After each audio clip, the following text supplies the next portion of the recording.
Hello and welcome to the all-new, all-different #1 Comics Podcast, Volume 2, Issue number 3, or, Bob, Legacy number 103. There we go, for all the Legacy viewers out there. And that's pretty topical for the book we're covering this week, right? Mm-hmm. Legacy. Yep. Like you see the anyways, maybe it's just me, but we are the all new, all different #1 Comics Podcast. We're a weekly comic book podcast where each and every episode we take a look at a brand new first issue comic book, break down the story and art, give it somewhat of a review, and let you know if we think that you should move on to issue number 2 or not.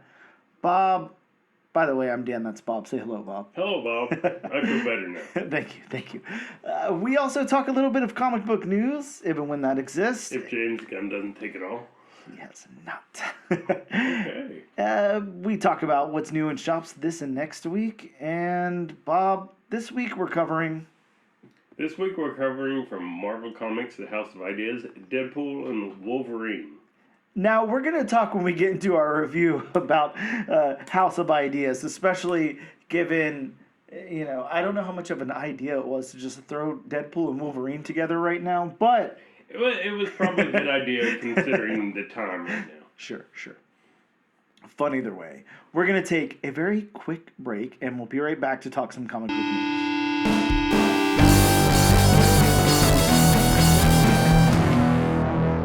Hello and welcome back to the all-new, all-different #1 Comics Podcast, Legacy number 103, Volume 2, Issue number 3. Bob, it's time to talk about comic book news.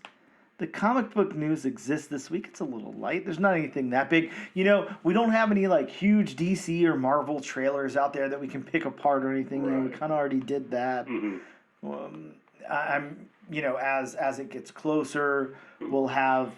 hopefully another Superman trailer that maybe reveals a little more. We'll have a proper Fantastic Four trailer. I was gonna say the Super Bowl isn't that long away. And of course, as everybody knows, around the Super Bowl and on the Super Bowl, there's usually, what would you say, about 3 or 4 new comic book movie trailers that play. Now, I hope we get a surprise one from some studio that we don't know. Give me like a Valiant or a. I mean, they already tried that Bloodshot movie. I think I don't know. We could do Harbinger, Exo Man of War, something like that. That would be a lot of fun. Maybe a Malibu Comics trailer. Wow. I don't know. We could dive deep back. Give me some old Image, get like a Youngblood trailer, something like that. I don't know. We'll have to see what happens. Bob, speaking of the Super Bowl, who's playing the Super Bowl? Is that already a? No. The playoffs haven't even started. Oh, okay. So that's the regular season just ended on Sunday. I see. The hometown Jaguars, they did not do that well. They didn't make it to the Super Bowl, Bob. If they bought a ticket. Well, fair enough. Sad. Well, in non-football related news, it looks like you remember Horizon Zero Dawn. Yes. Something, I think it was it's a game, right? Yeah, it's a video game. A video game, Horizon Zero Dawn. Mm-hmm. I remember this comic book coming out in early 2020, and don't ask me why. I think that it was because there was either a store exclusive or an incentive ratio or something, but Peach Momoko did a cover, and the year 2020 was like the year of Peach Momoko for me. Right. Like anything Momoko did, right. I was all over. I was buying multiple copies. So I have a lot of copies of this book, but it is the Peach Momoko variant. So there was a free comic book day, and then there was also just a regular series that came out from Titan Comics. Yeah, and I'm looking at it now. There's a variant cover by Peach Momoko. It looks really, really cool. It's still, probably not even worth cover price. But, if anybody needs a copy, I have a box of them somewhere. But yeah, it looks like previously this was going to be in development as a Netflix TV series. But now Sony has picked it up. So Sony is adapting it into a film with Columbia Pictures. So now it's back on people's radars. Yeah. Huh. Yep. So I'm not too sure of the gameplay of Horizon Zero Dawn. I don't know exactly what it is, but I never played it. A buddy of mine played it. It's an open world game, you know, open world a la like, you know, the Arkham games, Okay. You know, stuff like that, where it's basically the main protagonist is, I think she belongs to a tribe in the far future, and you know they have like dinosaurs and creatures, but they're like techno organic, or they're like techno creatures. okay. And I'm like you. I'm not 100% sure of the story. I'm sure people listening to this are like, no, it's about this. You But idiot. yeah, exactly. But you know, from what I can remember, and not having done much research on it, you know, that's pretty much what I gathered from it. Okay, well, I mean, sounds cool nonetheless. Yeah, definitely. It was a big game. It received some awards and stuff like that. So, yeah, definitely something that people care about. Has a big fan base. Speaking of games, though, Bob, getting into games. Now, here's something interesting. I own a PS4. I've played like 2 games on it. You know, throughout the years. I'm not a big gamer at all. Right.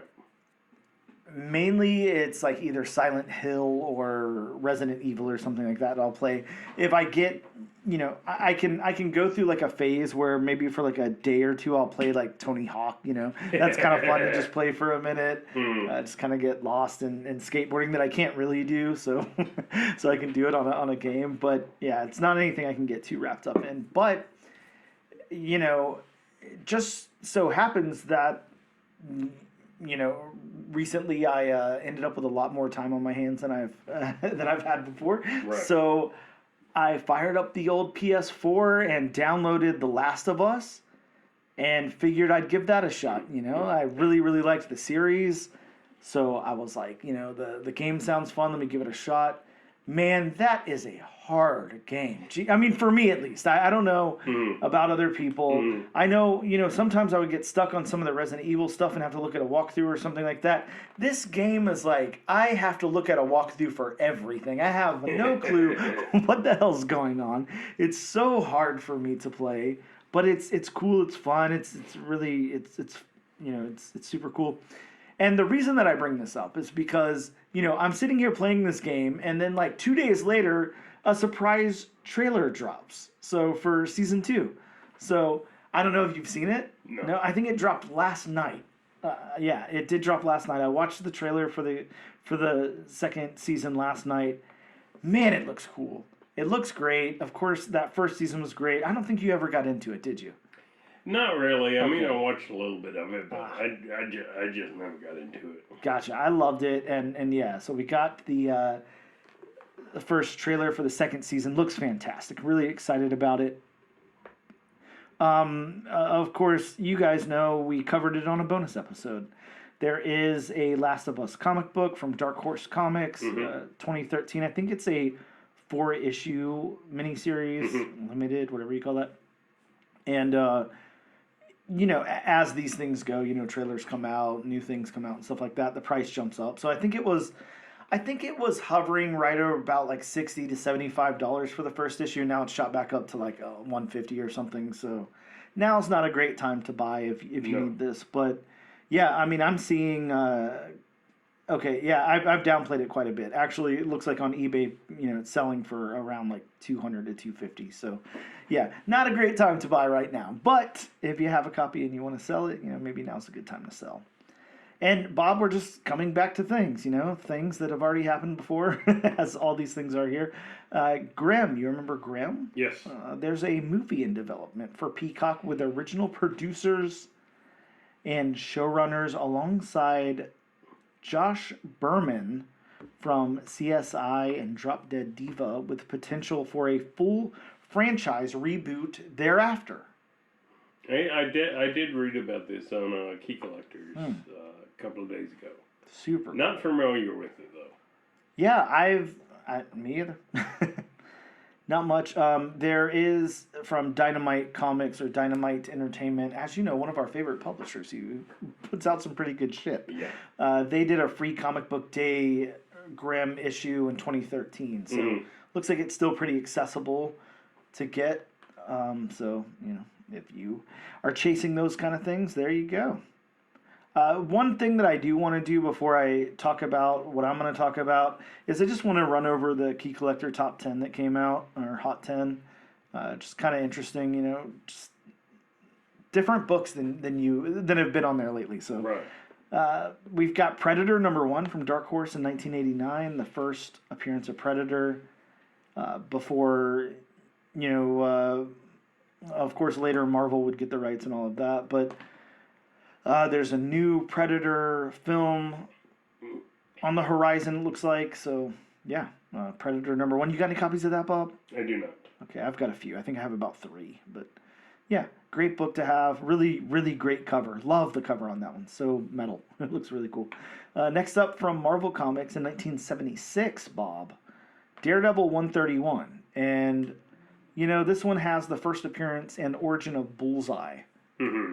So I don't know why. I don't know what the justification is. People are just really into Bullseye right this second. I'm not too sure. Maybe they're speculating some on...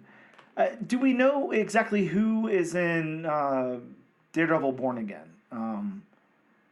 Is it possible that Bullseye has possibly, an appearance in there? besides the Kingpin, I haven't heard anything concrete. Gotcha. Well, next up is another Marvel venture, Bob. Of course, from the House of Ideas. Amazing Spider-Man 316. The other 316. This one's got the third appearance of Venom, and it's got the first kind of cover appearance of Venom. Of course, Venom's one of those characters, There's like a little bubble in 315 that has Venom's head in it, but this is, the first proper Venom there on the cover and everything. So a really, really cool book. Really great cover and everything. I like it a lot. So next up is Amazing Spider-Man issue 129, all the way from 1974, Bob, from Marvel Comics. First appearance of the Jackal, of course. That's why people care about this book. Yeah, that's a big character in that book. Yep. Also has a secondary first appearance of the Punisher, and John Bernthal. Bernthal. Okay, there we go. That's better. Is confirmed to reprise the role of Punisher for Daredevil Born Again. And there is a rumor that a Punisher series may be in the works for Disney Plus. So, this is already a huge, huge book to get, So, yeah, let's just keep making it harder and harder to obtain. I love that. I know. I know. It's not only enough that, the Punisher is one of the most popular characters in the history of the Marvel Universe, and, that book just keeps going up and up price-wise, so... Yep. Yeah, all these, rumors of TV shows and whatnot, it's just going to make it even harder and harder. Bob, I know I've told you this story off air, but, years ago, I was at a little local convention, and there was a 6'5" ASM 129 up on the wall, and, I'm not going to say I felt bad, because I know the guy who ran the convention, and he was buying, books for $1 a piece, so he didn't pay anything for this book, so whatever. But, I waited till the end of the convention when he was packing everything up, and I said, look, what's the best you can do on this ASM 129? And I can't remember what he was asking for it, but I ended up paying $600 for it. So it was a very good deal, but it also was not anywhere near the price where it is now. So it's not like I was ripping the guy off, but he gave me a good deal. So, whatever happened, I ended up selling it. I sold it for $950. I made $350 profit. I felt pretty good until like a couple of weeks later, and then it just started shooting up and hasn't come back down since then. And I'm like, damn it, why did I sell that book for that price? But that is one that, like, you see a lot of these books over time, of course they appreciate in value. That's what happens with comics and all of that stuff. We see it even now with stuff like, Todd McFarlane's Spider-Man #1, with Spawn, with Jim Lee X-Men 1. All these books that were so heavily printed that were for years and years and years. You couldn't give them to somebody because there's so many copies out there. Death of Superman, all that stuff. And now, for some odd reason, you go to a convention, you go to a comic book shop, it's on their wall again, and it's a $20 book, and you're like, huh? Spawn #1? Didn't I, 2 years ago pass up like a 50-cent bin that had 20 of those in there? But yeah, I mean, this is just what happens with comics. They just go up for whatever reason, over time. I can't say because of scarcity, because, but they just do. And that is one book that it's so weird because, while there's ebbs and flows and stuff like that in, collectible markets and reselling markets and all that, has there ever been a time where that book has dipped down? I'm just not seeing it, It's always been a book that people want.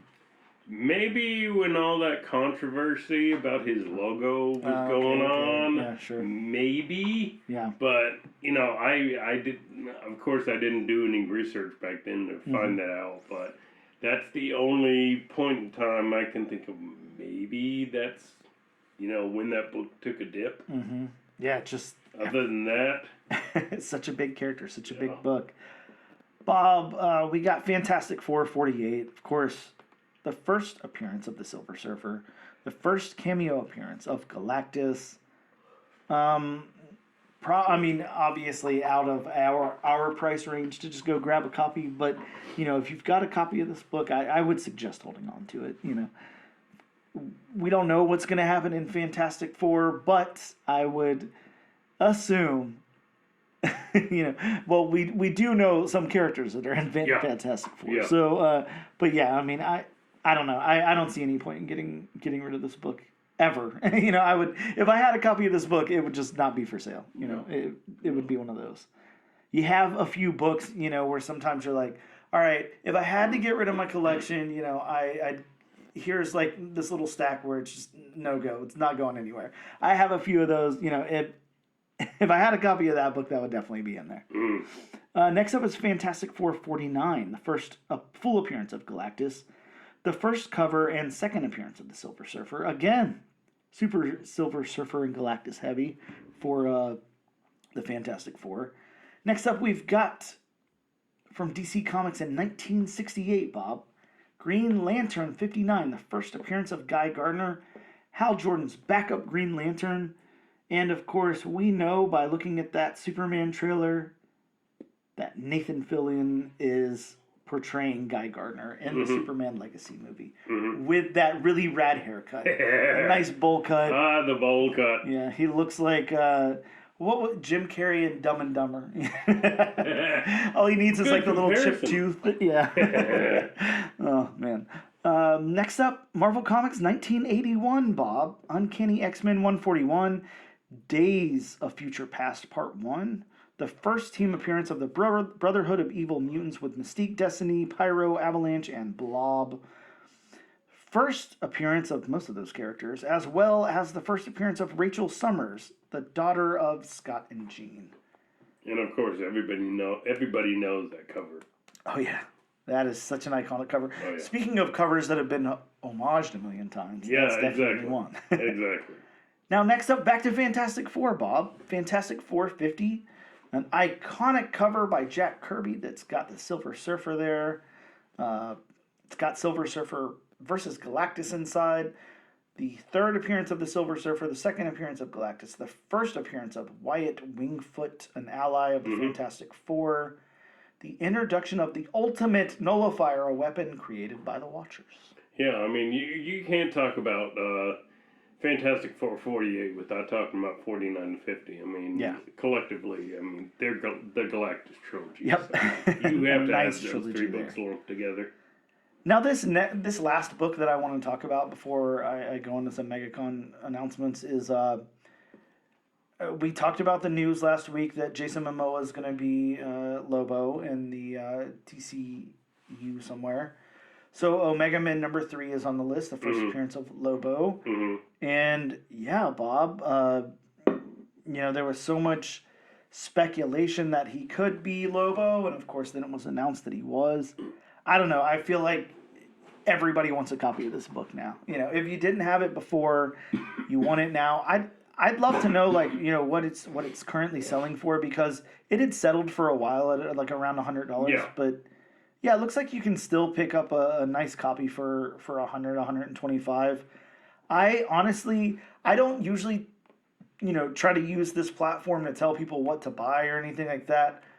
If you can grab a nice copy of this for $100, I would definitely say do so. I feel like, they probably have very big plans for Lobo if they're going to be casting Jason Momoa in the role, and knowing, how well the DCU is being plotted out and everything, I would just, and knowing that he's going to be in the Supergirl Woman of Tomorrow movie, I would suggest at least having a single copy of this book. Definitely. I have quite a few.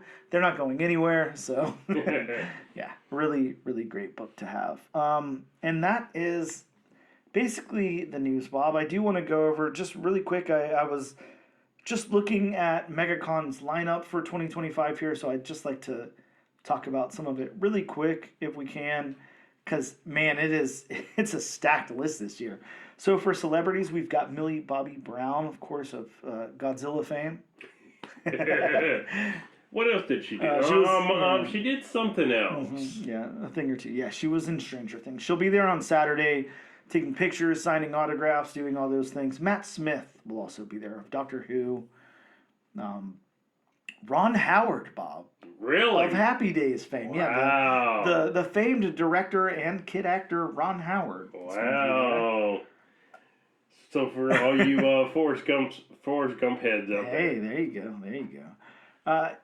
He's also going to be there with his daughter, Bob. So Bryce Dallas Howard will be there as well. Nice. Yeah. So I'm bringing all of my Jurassic World merch. Please sign this. Please sign this. Some people are really, really big fans of Supernatural, Bob. I've tried to catch an episode or two. Okay, you're a big fan. Wow, I didn't know that. Okay, great. Yes. I love Supernatural. Well, Jared Padalecki's definitely going to be there, which, nice. I love Jared Padalecki, but for a different show, because I love the Gilmore Girls. It's my favorite show of all time. I was about to ask, did you like him because of House of Wax? No. House of Wax. It's a good callback. That would be nice if somebody showed up with the House of Wax, like, DVD Amaray, and they were like, can you please sign this, Jared Padalecki? And he's like, hey, I'm going to need you to step out of line for a second. Yeah, like, I wonder if he would embrace that, because, that probably wasn't his best performance. Of course, it wasn't one of the best movies of all time. Yeah, you're right. We've got Joseph Quinn, also from Stranger Things. How about Matthew Lillard, Bob? Matthew Lillard's going to be there. Scream, Scooby-Doo, Twin Peaks: The Return. Matthew Lillard. I love Matthew Lillard. He's a crazy, crazy guy. We've got Grant Gustin from The Flash. Nice. Jodie Whittaker from Doctor Who. Andy Serkis from Lord of the Rings, Black Panther. How about this, Bob? I know you're going to be... I'm waiting to see your face on this one. We've got Molly Ringwald and Ali Sheedy of The Breakfast Club. Really? Yeah. Wow. Very cool. Jamie Campbell Bower of Stranger Things. We've got Alicia Silverstone showing up. So Bob, it's like all I can do is sit here and think of all of the merchandise I have from these different people. I'm like, I want to bring my Clueless box set and have Alicia Silverstone. How about Fear? How about, there's so many different things. Right. Dolph Lundgren. Of course, Dolph Lundgren, Rocky, The Expendables, Masters of the Universe. He was in Aquaman. He's been in those really weird, like, Old Spice commercials lately. Mm-hmm. So maybe you bring, like, a thing of Old Spice and have him sign that. Or a fish aquarium and have him sign it. Yeah, there you go. Katie Sagal. Really? Yeah. Now, wasn't she the mom in... yeah, she was... Married with Children? Famously married with children. Okay, That's where, pretty much everybody... She became well-known for that, and she also plays the character of Leela. Oh, okay, Futurama. Yeah, she voice accent in Futurama. Okay, true. We have Fabian Frankel of House of the Dragon. Dante Basco of Hook. You remember I'm trying to think of his name. Was it Rufio? Yeah, Rufio. Okay, Rufio. Yeah. Wow. Rufio from Hook, yep. Wow. We've got James Phelps of Harry Potter. Oliver Phelps of Harry Potter. Judd Nelson. Bob, another member of the Breakfast Club, is going to be there. Oh, Breakfast Club. As well as reunion. St. Elmo's Fire, right? Yeah. We've got Tom Welling from Smallville. We have Tim Daly from Wings. Wings, that's a throwback. Mm. How about Ashley Green? Famously, Bob, Ashley Green, is from Jacksonville. She was born in Jacksonville. She went to Wolfson High School, and I think she graduated from there. Ashley Green, of course, in Twilight. Mm-hmm. We've got Christopher Mintz-Pileggi. I don't know how to say his name, from Kick-Ass and Superbad. Yep. McLovin. Yes. We've got Bob. Here's another one. I'm so excited to see your face. Henry Winkler's going to be there. Wow, the Fonz. The Fonz himself will be there. We got Bonnie Wright from Harry Potter. Can you sign my jukebox, please? Yes, exactly. Kick it for me. We got Anthony Michael Hall, and I guess the whole Breakfast Club's going to be there. We have a lot of crew from Twilight. We've got Skeet Ulrich from Scream. Wow. Dean Cain from Lois and Clark. There's just some really cool people here. I could sit here and go through all of the celebrity guests, but I want to get down to the comic book people. So I'm just kind of browsing through to see if there's anything else in the celebrities that's that big of an ordeal to me to point out here. DJ Qualls from. I know you remember the new guy. Yeah, he was in Supernatural. Yeah, I didn't realize. in Supernatural. Okay. And we do have a few more. We have a couple more guys from Happy Days. Anson Williams and Don Most. So they were like the two friends. I can't remember their names. Right. Yeah, we've got quite a few animation voices and anime guests, but the comic book creators is obviously what I wanted to get into here. So, our featured guest here, Todd McFarlane. He's going to be there all 4 days. The Todd father will be there for all of it. Man, I'm so excited. I was like really on the fence about going, and then I saw that like Todd McFarlane was like the featured guest, and I mean there's a long list of people I want to see here, but man, I know that line's going to be insane. I know it's going to be crazy. I'm definitely going to brave it because wow. Yeah. We've got Frank Miller, which is super fun because he's been just churning out some really weird covers lately. So I want to get a couple of those signed. I think that's going to be fun. Joe Quesada is going to be there. Scott Snyder's going to be there, and I imagine that because of Absolute Batman, Scott Snyder's booth is going to be like unobtainable. Like you're not going to get anywhere near it. Oh, yeah. As well, Gabrielle Dell'Otto is going to be there, and this next one also a writer who you're not going to get anywhere near. There's not any James Tynion, so it's not happening. Yeah. I mean, I guess maybe if you want to camp out and be the first one in the door and then run to his line because he's there all 4 days. But yeah, that's the only way you're getting in. George Jimez, I can't say his name. Jock's going to be there, Bob. Ryan Otley from Invincible, Amazing Spider-Man, all that stuff. Nice. Arthur Adams, Carrie Andrews, Brian Azriello. I'm so stoked about that one. I don't know. It doesn't give Brian's schedule, so I don't know when he's going to be there, but whenever he's there, I'm there. Bjorn Berendez is going to be there.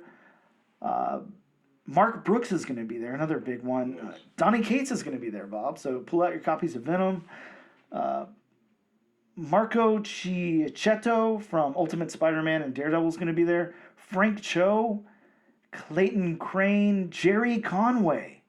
Wow. The famous Jerry Conway is going to be there. So for all you Amazing Spider-Man 129 holders. Yes, exactly. Get those signed. Were there Deladera, I can't say that person's name, but the artist on Something is Killing the Children. We've got Mitch Gerardis, Patrick Gleason, Joel Jones, big one. Kyle Craig, Ken Lashley, Inhuck Lee, Doug Mankey, Alex Maleev, Clay Mann, David Nakayama, Stephen Platt, Bob. Stephen Platt. Moon Knight fame. I know you're familiar with Stephen Platt. BC is really, really cool stuff. The cover artist for Absolute Superman, whose name I can, Rafa Sandalvo, I think is maybe how you pronounce it. Bob, now here's one. I'm going to this booth just for you. Charles Soule is going to be there. I'm going to bring some Star Wars stuff. Very I'm going to say, hey, nice. sign it Very for, nice. sign it.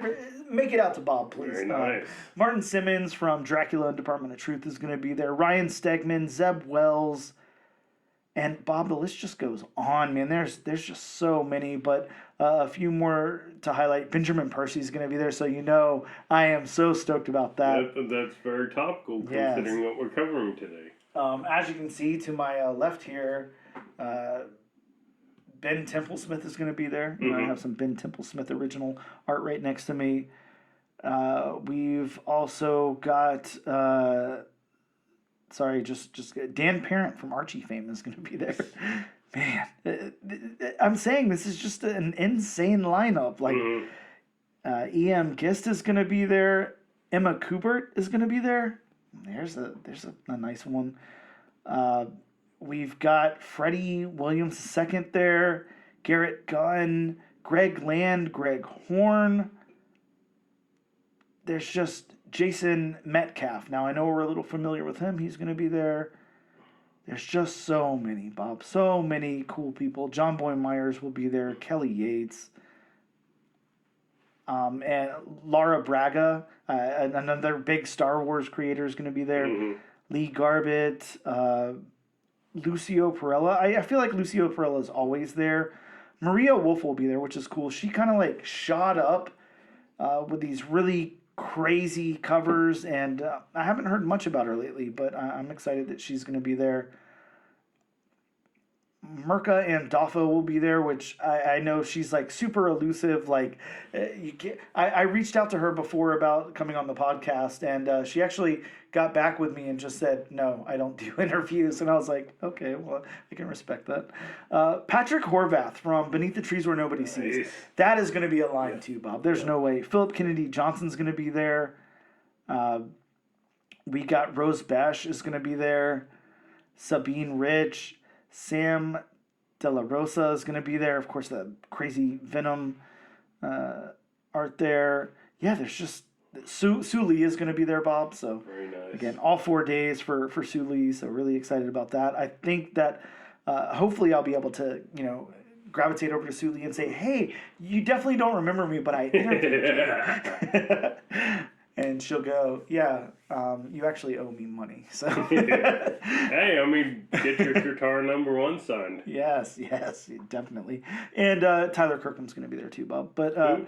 Tyler Kirkham. Who? Tyler Kirkham. I think you've heard of him. Yeah. But those are just some of the creators that I wanted to talk about that are going to be there. So really, really big 2025 MegaCon this year, and that's going to run February 6th to 9th. Thursday, Friday, Saturday, Sunday. I have only gone twice, and the first time I went all 4 days, and that was crazy. Yeah. And then the second time I went for the Thursday and Friday, and let me say, that was so much nicer. I'm not a big autograph or meet celebrities guy, so I went there to buy comics, and I was definitely able to buy comics. Yeah. Now, as far as getting deals and everything, you know how conventions can be. If you can give them some incentive to give you a deal, if you just walk up and say, "Hey, I want that Hulk 181, but I only have $2,000," just don't do that, because that's not okay. Don't try to rip people off. But if you can kind of tell them, "Hey, I want to buy 3 or 4 books. Can you give me a deal?" They'd be happy to. Most people are going to work with you on that kind of thing. Now it's one thing if you came to the convention and you really wanted this specific thing, and you're a little short, and you try to work out a deal, sure, but don't go try to take advantage of people, but definitely if you can, buy multiple things and get great deals and have a good time and all that. I know I'm going to be there. I'm super stoked about it. I cannot wait to go this year. It's going to be a lot of fun. So just wanted to throw that in the news as well, Bob, unless there was anything that you have to add to the news today. Nope. Gotcha. Then we'll take a quick break and we'll return in just a moment.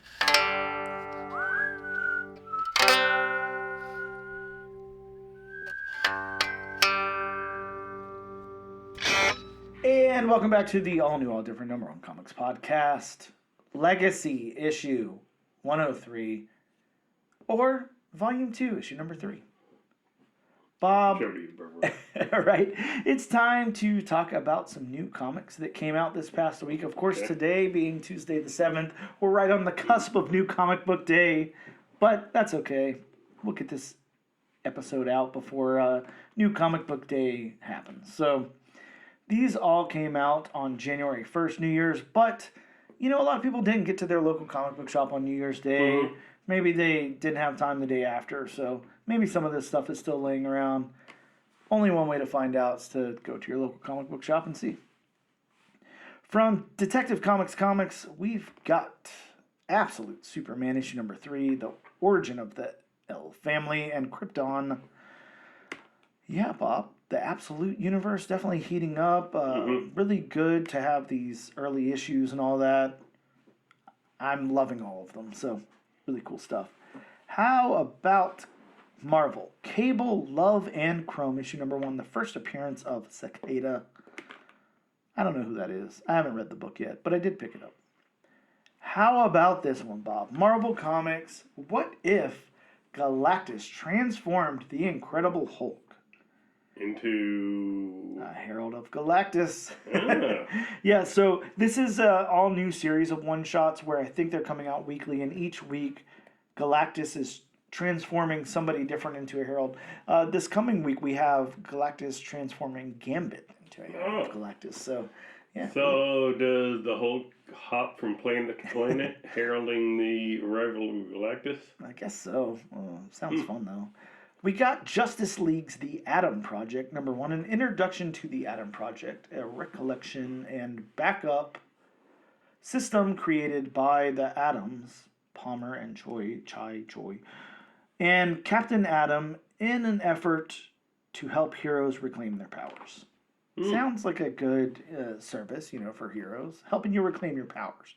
Should be like a little logo underneath their name, or little catchphrase, whatever. How about Boom Studios, Bob? We got When I Lay My Vengeance Upon Thee. That sounds like a nice threat. Sounds like it was written by Samuel L. Jackson. When I lay my vengeance upon thee.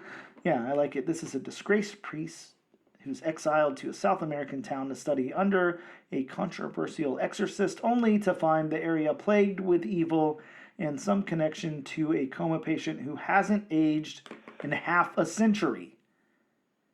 That's very terrifying. Interesting. Yeah, very. I like it. It's a very interesting premise there. Nothing sounds like it could go wrong from that premise. Very true. We got a third printing of Mark Spears' Monsters number 1. Of course, that's on everybody's radar. And they did a 1 in 20 also, and that one is a Nightmare on Elm Street homage. Really, really great homage cover there. Sam Wilson, Captain America number 1, a series that will be the first team up of Sam Wilson as Captain America and the Red Hulk. Bob, here's a weird one. Spawn 360 had this great 150 variant cover by Brett Booth, and it is awesome. So that's on the list. We got the Spectacular Spider-Man issue number 11, the first appearance of Spider Sprite. Spider Sprite. Yeah, Bob. You gotta have a Sprite with a spider. I was gonna say, you got Batmite, now you got Spider Sprite. Yeah. And we also got Ultimates issue number 8. This is the introduction of the Ultimate Guardians of the Galaxy. And I've actually been hearing quite a bit of buzz about this issue because of Ultimate Cosmo. Like, people are really digging super dogs right now, I guess, you know, maybe because of crypto. I'm not sure, but yeah, really cool. Definitely got Cosmo on the cover there, looking all fun and happy. I like it. So those are some of the new books that dropped in local comic book shops this past week. We're going to take a quick break, and we'll be back to talk about Deadpool, Wolverine.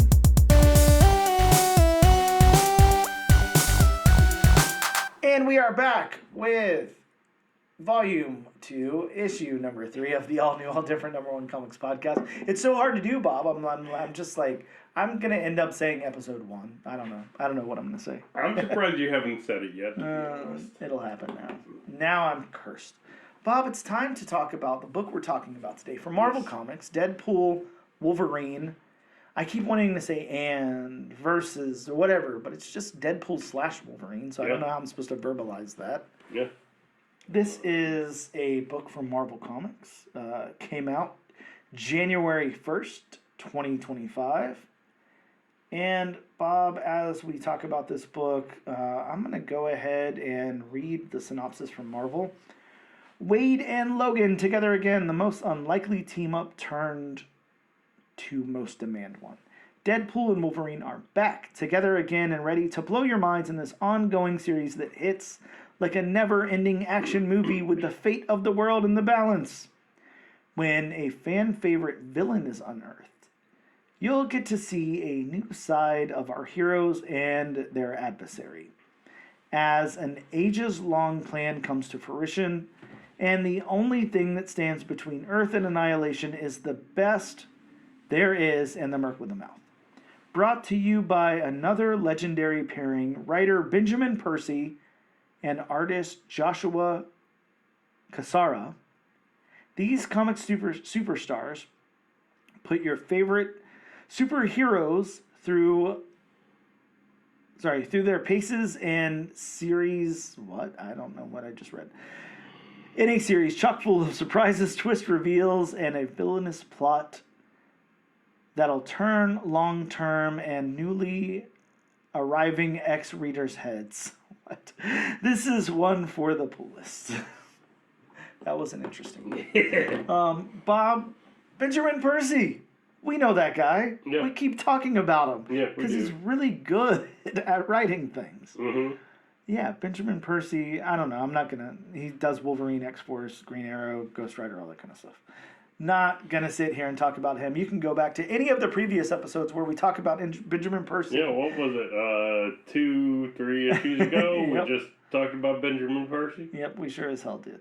Now, Joshua Cassara has worked on X-Force, X-Men, The Avengers, Falcon, Venom, Planet of the Apes, Dawn of X, Fantastic Four, Secret Empire, The Troop, The Century, X-Men, Avengers Universe, Sins of the Sinister, Reign of X, Dark Souls, Web of Venom, Cult of Carnage, and a whole bunch of other stuff. Lots and lots of stuff. Dude's been working for a long time. You can trust his art. I'm going to get into my synopsis. It is unhinged, Bob, so sit back, relax, grab your favorite drink. Yeah, take a load off, Bob. Kick your shoes off. Do it again. Deadpool Wolverine opens with 1 agents. One being Office of National Emergency. Agents as they complain about having to go through mutant records in a S.H.I.E.L.D. records storage facility. They find a chained box that's encased in concrete and bust it open. After they get past the chains and concrete, they find an adamantium chest. As they open it, a beam blasts out, decapitating one of them. Next, Next in northern Minnesota, we see Sven Sundgaard. Sven Sundgaard's funeral, when Deadpool shows up to steal the corpse's teeth. He grabs the body and steals the hearse as a getaway. A helicopter follows him, shooting at him, and the hearse heads over a cliff, and Sven's body hits the chopper's blades as Deadpool walks off with the set of teeth. Now over to Canada. Logan is in a bar. Some guys get in a fight, and Wolverine jumps in, followed by Deadpool. Now over to a plane flying over South Dakota. Deadpool flies the plane, but Wolverine can tell that something's wrong with Wade. He crashes the plane, and Wolverine wakes up in an RV that Deadpool's driving in Boot Hill, Deadwood. We find out Deadpool's plan was to have the area evacuated, and the pair head to a secret underground lair. Wolverine attacks Deadpool and finds nanites in his eye. Deadpool begins acting like himself again, and Wolverine inspects the area, showing old costumes and a bottle labeled Legacy Reborn, as well as the term Executioner. A squad shows up, and Maverick, that's right, that Maverick, notices Logan and tells them to hold their fire. Maverick has been put in charge of a team by one to find what got loose by the agents in the beginning. Deadpool then goes back to his previous brainwashed form and shoots at Maverick. Wolverine tries to snap him out of it before Deadpool escapes. And then over to the Badlands, Deadpool lands to kneel before Strife, who seems to be the one controlling him. If that wasn't an unhinged synopsis, I don't know what was. I would like to say, though, I wanted to see about Savin Sungard. It's not a character I had heard of before, so no. I was, kind of scouring League of Comic Geeks, and he wasn't coming up. And then I did a Google search, Bob, and there's a guy with a nearly identical name who is a weather reporter. The only difference is his last name has like 2 U's in it. And his teeth aren't metal? I don't think so. But it looked like he had been in some kind of weird trouble or something. But I was like, that's a very interesting and unique name. I can't imagine there would be like some kind of public figure with the same name, and it's not some kind of correlation. But yeah, I'm not too sure. So and you couldn't find anything on an existing character? Nothing. Huh. Yeah, it seems like this is the guy's first appearance, even though he's dead. So hopefully in a couple of years we'll get like a 4-issue like mini going over. Sven, we hardly knew ye. Yeah, we'll go over his history or something like that. Give him a backstory. Bob, let's get into this book. What about the story beats? Did you like or dislike? Even though this book hopped around, what do we get? Like basically 4 different tellings. We got the the 2 guys. We got Deadpool's side. We got Wolverine's side, and then we got Deadpool and Wolverine's. I thought for that many stories, I thought the beats kind of fit with each other. I didn't think there were any. Like, there wasn't really any exposition to drag it down or anything like that. So, I thought the beats definitely interlocked with each other and flowed smoothly. Yeah, well, you know what I'm going to say. It's Benjamin Percy, and the dude knows how to write. Yeah. So, I wasn't... The second that I found out he was writing this book, I was very relieved. I'm not a huge Deadpool guy. I like Wolverine, but, it's a little oversaturated sometimes. And, yeah, I was a little confused... what exactly this was going to be, but I will say I really liked the Deadpool Wolverine movie. It was a lot of fun, but the last thing I wanted was more of that, especially in comic book form. I just don't want to see Deadpool and Wolverine at each other's throats or whatever. Like, I'm just not... I saw enough of it. I had enough of it. I don't want to see it again, And I was really scared that's what this was going to be, and it started to look like that's where it was going. I'm glad that it was just a small part of this, and I hope that it doesn't...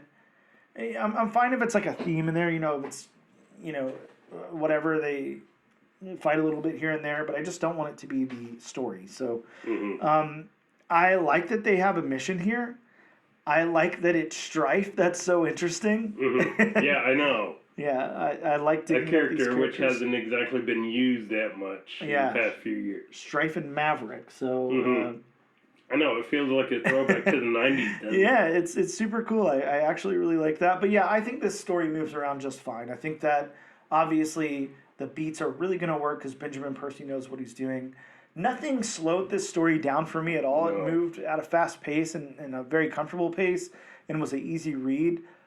Like I said, I got scared for a minute in the middle there where I thought it was just going to turn into Deadpool and Wolverine fighting, and I'm glad that there's way more substance than that. I will say this, though. I actually really, really liked the fact that we put Logan at that bar at the beginning. I think that it was a choice because that's kind of the setting that we're used to seeing Logan in now. In some bar drinking, and then something happens. I thought it really worked the way that Benjamin Percy wrote it. I liked the little fight between the mutant and the regular guy, and the darts and everything, and then how Logan had to step in, and then Deadpool came to aid. That was really cool. How about the dialogue, Bob?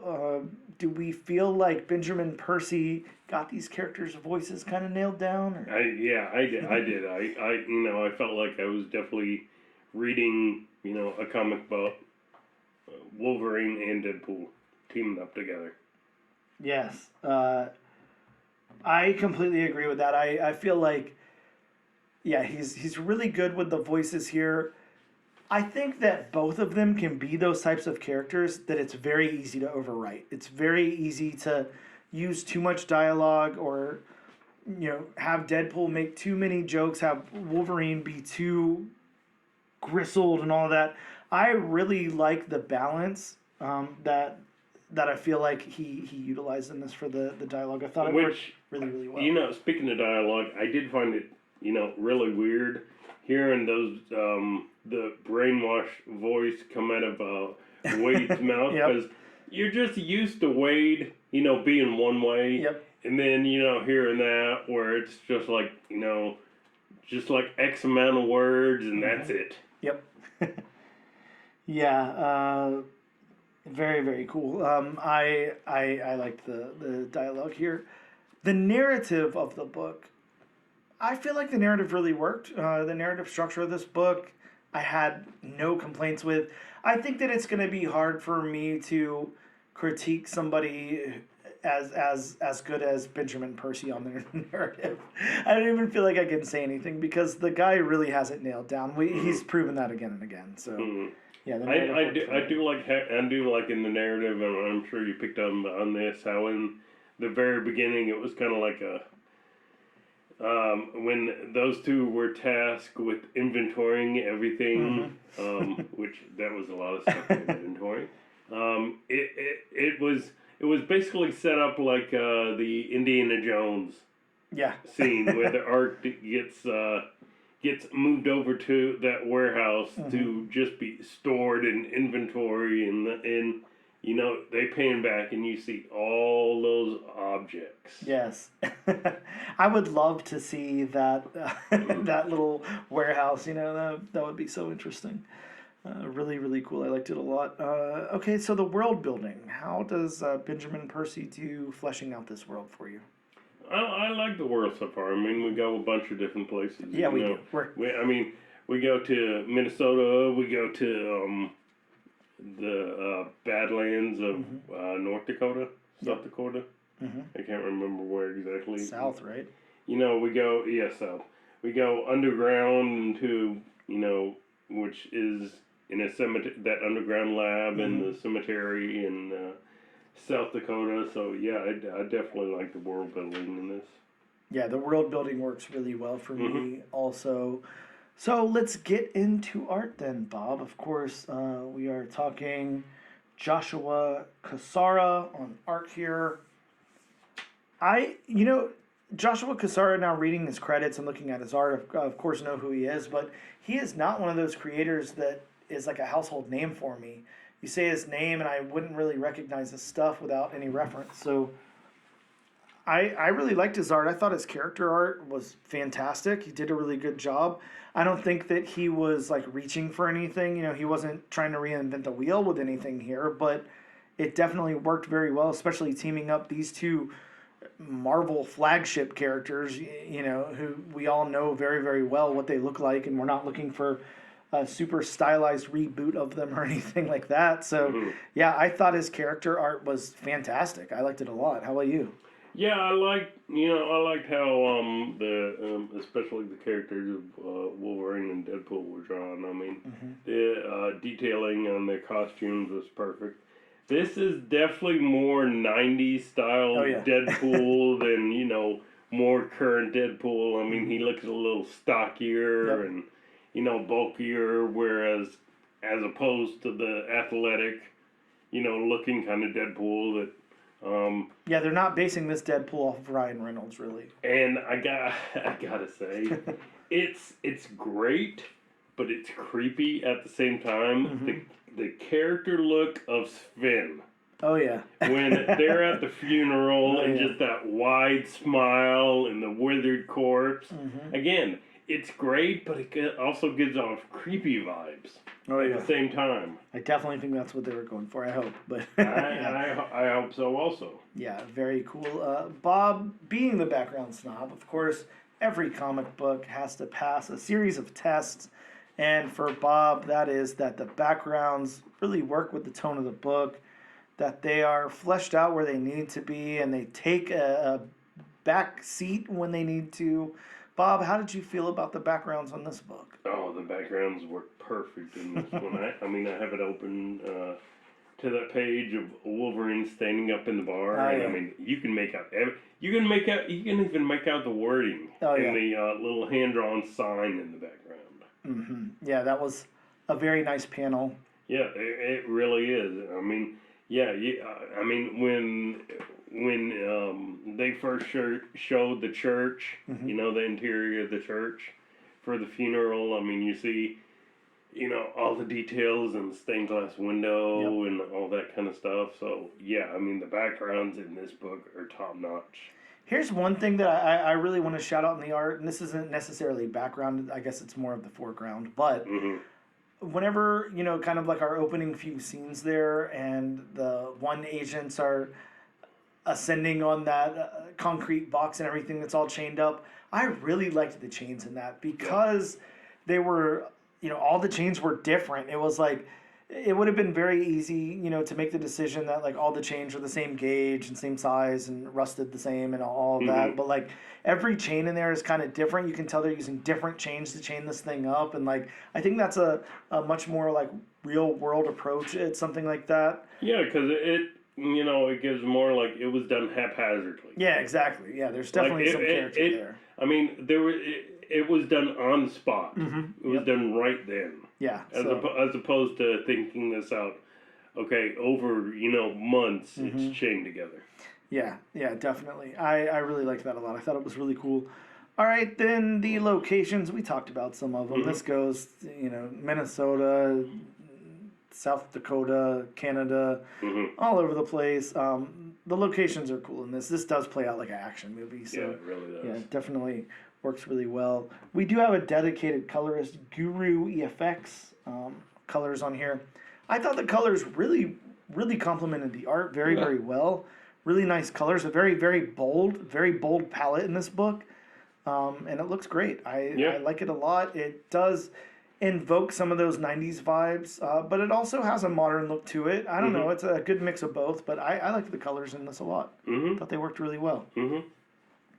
So then, in wrapping up, we can talk about if we suggest the book or not.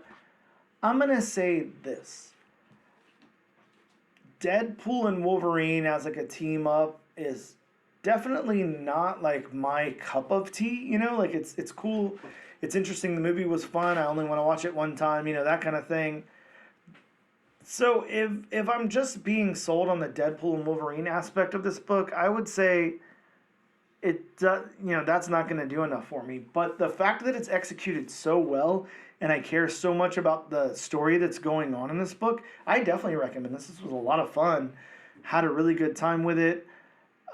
Benjamin Percy could, write this with anything. Like he could do like, I don't know, a bottle of ketchup and mayonnaise or something and I'd read it. But like I'm looking at the cover now and I'm like, wait a second, is it ketchup and mustard? Is that what's going on here? But yeah, but I mean, Benjamin Percy is able to like craft this story out of it that really, really works. And it's not dependent on Deadpool and Wolverine being Deadpool and Wolverine. It definitely adds to it for sure, but I feel like this story would work with like almost any character. So yeah, I'm really digging it. I think that it's a lot of fun. I'm definitely going to read issue 2. What about you, Bob? Yeah, I mean, I definitely recommend this. Of course, I'm more of a Deadpool and Wolverine, fan than you are. I mean, I really like those characters. So, I mean, having them team up is kind of a cliche at this point. Right. I must say it's been done. They fought each other. They've teamed up with each other. They fought each other and teamed up with each other many, many times before. Yep. So I mean, it has been a little overdone at this point, but I think this team up was done well. I don't think it devolved into just silliness and all that kind of stuff. So yeah, I mean, I would definitely recommend this book. Yeah, completely agreed. This is a really fun, fantastic book. And like I said, you really can't go wrong with Benjamin Percy at this point. No. There's not a single time I can think of where I haven't seen, Benjamin Percy's name and thought, all right, this is probably going to be awesome. And then to team him up with his artist Joshua Cassara here, really good team up. They do really, really well together. I'd love to see like an old, like throwback Ghost Rider book from this team. That would be super cool. But yeah, I like this a lot. Bob liked it a lot. We'll definitely be continuing on. We suggest you guys add it to your pool. Go check out issue number 1. It's a lot of fun. We're going to take a quick break, and we'll be back in just a moment to talk about some books that are out this upcoming week.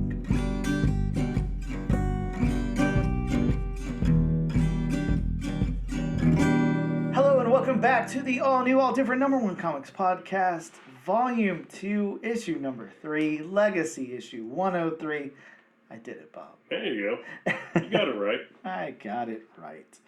We are back to talk all about the new comics that are coming out this next week, Wednesday, January 8th, 2025. Of course, before we do that, I think Bob has a special announcement he'd like to make because it's disclaimer time. Welcome to disclaimer time. Don't unbury a giant box from out underneath some underground facility and bust the chains open. Disclaimer time with Bob. I mean that worked. I mean, it petered out, but you still got it done. It did. So like I say, this and every other week, for 102 previous episodes, if you want to go with the Legacy Edition. These are just a handful of the books that may or may not be coming out for one reason or the other. There's always delays, there's always cancellations, stuff like that. So if you want a more in-depth list of comics that may or may not be coming out, please consult elsewhere. You can always call your local comic shop. There's a Harry Potter owl, there's a John McTube system, there's cans on a long string. Very long, depending on where your local comic shop is. You can fly a plane, you can fly a helicopter full of C4. I wouldn't recommend it, but... Yeah, probably not the best choice. You got anything to add? No, I mean, like you said, there's tons of ways to reach out to your local comic shop. And one of the best ways you can reach out to your local comic shop is to just go to your local comic shop and say, hey, what the hell's coming out? You can always do that. Ask them what's coming out. I'm sure that they would be happy to tell you every title that's coming out, for the foreseeable future, everything that's in their, catalogs, before final order cutoff, after final order cutoff, the stuff that came out 2 years ago, whatever. The creators, the colorists, the letterers, maybe you could just ask your local comic shop, hey, what's Benjamin Percy doing? Let me know everything Benjamin Percy has done or is doing in the future. And I'd like to say, it sounds like a lot of work, but you can use the lovely app that Bob and I both love so much, League of Comic Geeks. Check them out. They have a very easy way to check out everything that Benjamin Percy's doing in the past, present, and future. So check those avenues out. Yeah, and don't forget, please and thank you go a long way in this world. You know what? They do. And if you're using the app, you don't even have to talk to it. So you don't have to use manners. Yeah. AI hasn't hit the app yet. Not yet. Siri will eventually. Yeah. But starting off my list from the House of Ideas Marvel Comics, we have All New Venom number 2. Yeah, the second issue of All New Venom. Of course, you can go back and check out the episode where we covered All New Venom number 1 to hear about what happened there. But this one's got the first team appearance of the Symbiote Squad. Check it out. Looks like a bunch of Hydra agents or AIM agents. Yeah. In their beekeeper outfits. Next up from the very redundant Detective Comics, one of the other characters they have, believe it or not. Aquaman. We have Aquaman number 1. That's right, Bob. A series premiere featuring Aquaman with new powers, battling gigantic water constructed kaijus. Yes, very interesting. Next up, going back to the House of Ideas, Marvel Comics, we have Daredevil Unleash Hell Red Band #1.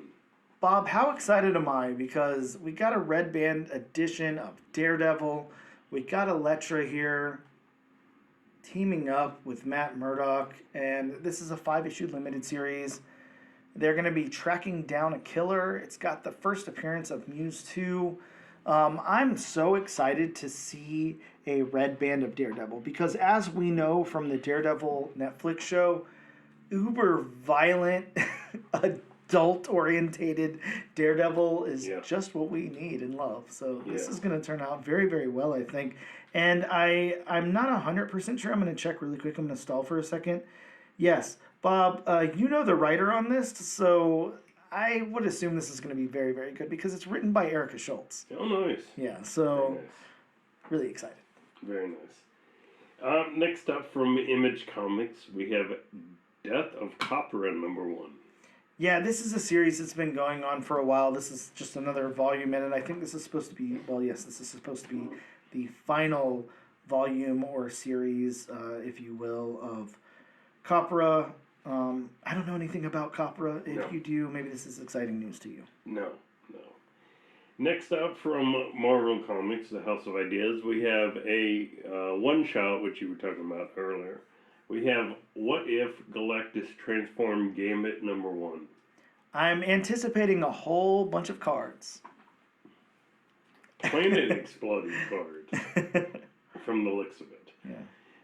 Sticking with the House of Ideas, Marvel Comics, we have What If Mickey and Friends became the Fantastic Four. Boy, they're stretching right now, aren't they? Yeah, I'm not going to lie. I'm pretty done with these Mickey things at this point. I thought it was cool at first. I did. I grabbed like a lot of those incentive covers that were on the ASMs and stuff. I'm done with it. But I mean, this isn't even an incentive cover. No.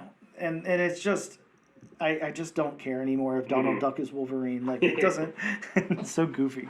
You don't want to see Mickey as Mr. Fantastic and Pluto as the Human Torch? He's got fur, man. I mean, doesn't that burn up? I don't like it. I mean, you don't want to see Donald as the Thing? Not so much. Yeah, I don't blame you. Sticking with, or next up from Image Comics, we have The Lucky Devils #1. Yeah, this is by artist Ryan Brown and writer Charles Soule, of course, of Star Wars fame. Mm-hmm. This is a tale of two rebellious demons who decide to start a revolution in hell, and the two humans they're going to manipulate to do it. This was a big thing at New York Comic Con. The Ash Can was like going crazy. Everybody wanted a copy of it. So now the series proper is finally coming out, and I anticipate it's probably going to be pretty cool. Yeah. Next up from Marvel Comics, the House of Ideas, we have Magic #1. Surprisingly, only the second volume. I know, yeah. Magic has not gotten a lot of love. I love Magic a lot. I love my New Mutants, and Magic is a wonderful character. Ileana Rasputin, really, really cool character. This is the first appearance of the Demon Crow, the villain of the series. This one's got about 10 million different covers and all of that on it. We do have a regular cover art here by J. Scott Campbell, so I don't know. It's going to be so hard to pick a cover, Bob. I know I'm getting the A cover. Will I pick up one of the other 19 variants? I don't know. Sticking with the House of Ideas Marvel Comics, we have New Champions #1. Bob, the New Champions are finally happening. It's the first team appearance of the New Champions. Formerly, the Assembly, they've changed their name. They've grown wiser and decided to change their name to the New Champions. It's got the first team appearance of the Cult of Hela and a possible, Bob's favorite, first appearance of Magnatrix and Monte, mentioned in issue #2. I love these possible first appearances that don't happen until the next issue. It could possibly happen in the next issue, possibly. Yes. Next up from, believe it or not, Dark Horse Comics is making an appearance on the list. About damn time. we have Those Not Afraid #1. Bob, this is written by Kyle Starks, so I think this is going to be really cool. This is 2 serial killers discovering that they are within reach of the state record for kills, and they enter a terrible competition to see who gets there first. What the hell is wrong with Kyle Starks? My God, the man is... I think he had a childhood. Maybe, or maybe he just watched, Friday the 13th and all that stuff way too much. Maybe he was the X-Files fame. Yeah, the dude is obsessed with murder, but man, he can write it so well. So, yeah, if you guys, check this out. And finally, from the House of Ideas Marvel Comics. Thank you. I know what you did there. Thank you for that. Because I was scared that you were going to go a different way. Finally, we have Uncanny X-Men #8. Yes, an X-Title crossover raid on Gall Malkin Part 1. Bob, I refuse to believe this is Part 1. I feel like we've been reporting on this for the last 3 weeks. How many Part 1s to the raid on Grey Malkin can happen? Yeah. Well, those are some of the new books that are coming out next week. But if you're a longtime listener to the show, then you know that we're about to head on over to the lovely and sponsored by wheelofnames.com to spin the magic wheel, see where it lands, see what book we're covering next week. Bob, as you know, the features on wheelofnames.com are endless. You can type in whatever you want to appear on the wheel. You can click to spin the wheel. You can press Control and Enter to spin the wheel. You can close ads. You can do all kind of things over here at the lovely wheelofnames.com. I'm going to click to spin the wheel and see where it lands. Bob, it's going to be a close race. I'm so excited to see that we're covering Aquaman. Oh, Bob, out of such good books, we got the worst one. See, I mean, you say that now, but I mean, who knows? It may be one of those where we're surprised. Surprised indeed I am. I will say that. I should have taken you up on it earlier when you said, if you want to put DC Comics on the list this week. Well... Yeah, well, I mean, in for all fairness, I mean, it landed where it landed. Tune in next week for our lowest rated show of all time, Aquaman #1, just what everybody wanted. Well, that about wraps up the show. I'm going to go ahead and just, I feel like in 2025, Wheel of Names got bought out by a bigger company and they're rigged now. That's all I can say. I want to recount, damn it. Well, thank you guys so much for tuning in. We'll see you next time.